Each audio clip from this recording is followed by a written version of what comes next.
Lorsqu'on parle de vendre, on a souvent l'impression qu'on parle de manœuvre, tentation de persuasion des autres. Sauf qu'il y a quelque chose que nous oublions. Il y a une personne au monde avec laquelle nous faisons des transactions quotidiennes, des milliers de transactions quotidiennes, des milliers de négociations quotidiennes, qui est finalement la seule et unique personne avec laquelle nous laissons le hasard choisir pour elle. Et vous savez qui est cette personne? Cette personne, c'est nous-mêmes. Nous prenons des décisions tous les jours. Et pour pouvoir prendre ces décisions, il a fallu que nous nous persuadions de réaliser ce que nous voulons réaliser. Combien de personnes j'entends? Est-ce que j'ouvre mon business? Est-ce que je m'associe avec telle personne? Est-ce que je rentre en relation avec cette personne? Est-ce que je donne à mon enfant ce qu'il veut? Est-ce que je donne à ma famille, à mes amis? Beaucoup de questions que finalement on laisse le hasard, on laisse les autres décider pour nous. Mais imaginez-vous bien, si nous étions des vrais commerciaux, si nous savions réellement vendre, nous pourrions faire avec nous-mêmes les meilleures transactions.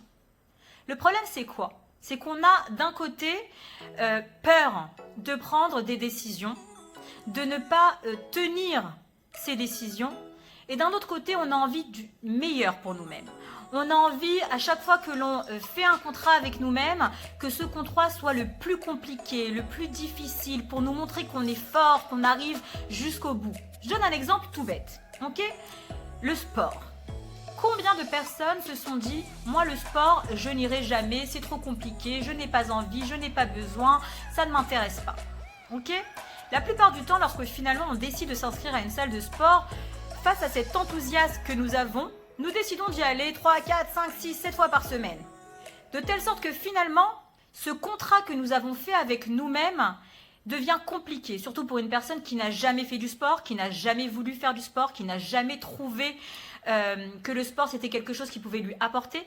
Alors au départ, on est très enthousiaste, on va, on fonce, et sauf qu'à la fin, on abandonne. Et en réalité, c'est là tout le fondement d'une bonne négociation, c'est là tout le fondement d'une bonne transaction, c'est là tout le fondement d'un bon contrat. Pour pouvoir tenir un contrat, il faut que ce contrat soit bon pour nous.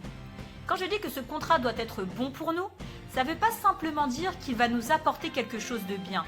Ça veut dire qu'on va pouvoir faire en sorte d'aller jusqu'au bout de notre contrat. Alors je donne un exemple. Imaginons que j'ai décidé de faire du sport et que j'ai dit que j'allais 3 fois par semaine courir. Ok?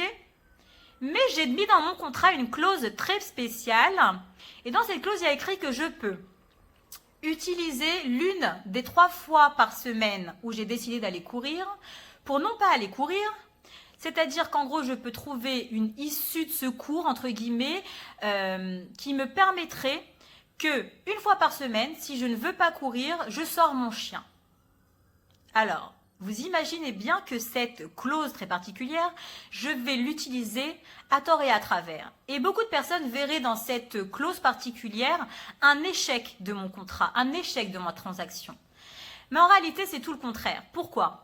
Parce que cette clause très particulière, je l'ai mis dans mon contrat parce que je me connais, parce que je sais ce qui est bon pour moi, parce que je sais qu'il y a des possibilités que je ne puisse pas finalement aller jusqu'au bout de mon contrat et je ne veux pas me sentir déçue.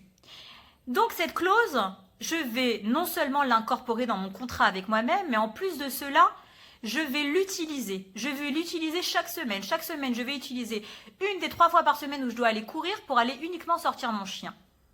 Mais vous savez que finalement, j'ai gagné mon pari, j'ai gagné mon contrat pour plusieurs raisons. La première raison, c'est que je suis fière de moi car je suis allée au bout de mon contrat, car je l'ai respecté. La deuxième chose, c'est que finalement, même en sortant mon chien, je fais un peu de sport. Et la troisième chose, au lieu de me dire que j'ai raté la totalité de mon contrat et donc de ce fait, il y a un échec sur mon contrat et je l'abandonne, même si une des 3 fois par semaine, je suis juste allée promener mon chien, j'ai finalement gagné les 2 autres fois par semaine où je suis allée courir. J'ai finalement gagné les 2 autres fois par semaine où je suis allée courir. Et en plus de la satisfaction personnelle, j'ai réussi à aller faire du sport et j'ai remporté mon contrat. Et ça, c'est une chose que l'on voit tous les jours. Et si l'on décide de mettre en œuvre tous les éléments de la négociation, tous les éléments des transactions, tout ce qui a à voir au monde du commerce, à notre propre vie, c'est-à-dire nous vendre des choses qui sont réellement faciles à faire, on ne pourra que gagner. Après un tel raisonnement, vous comprenez donc pourquoi je lis bonheur, négociation, transaction et force de persuasion, puisque la personne avec laquelle nous faisons le plus de négociations et de transactions dans notre vie, c'est nous-mêmes. Et la plupart du temps, on laisse le hasard décider pour nous. Donc si aujourd'hui vous décidez d'être le meilleur commercial, d'apprendre à vendre, comment arriver à négocier, à persuader, que ce soit les autres ou vous-même, vous serez des personnes heureuses parce que vous serez des personnes qui auraient appris à négocier avec vous-même, mais vous serez aussi des personnes qui auraient appris à négocier avec les autres dans le cadre soit de votre vie professionnelle, mais également de votre vie personnelle. Donc, si vous avez aimé cette vidéo, je vous invite bien évidemment à la liker. Je vous invite également à commenter si vous avez des questions, des remarques qui pourraient intéresser les autres personnes qui visualiseraient cette vidéo. Mais en tout cas, ce qui est certain, n'oubliez pas, vous êtes le sujet de votre vie avec lequel vous faites des transactions, des négociations tout le temps, toute la journée, à chaque moment de votre vie. Se réveiller à telle heure, travailler de telle manière, prendre tel client, accepter de faire telle ou telle chose, donner à mon enfant, donner à mon conjoint, sortir, pas sortir. C'est des transactions que vous faites toute la journée avec vous. Et la meilleure manière d'être heureux, c'est de faire les meilleures transactions avec vous-même et surtout de sortir toute votre vérité à l'extérieur, de vous exprimer face aux autres et surtout, d'apprendre à négocier de la meilleure manière pour pouvoir être heureux chaque instant de votre vie.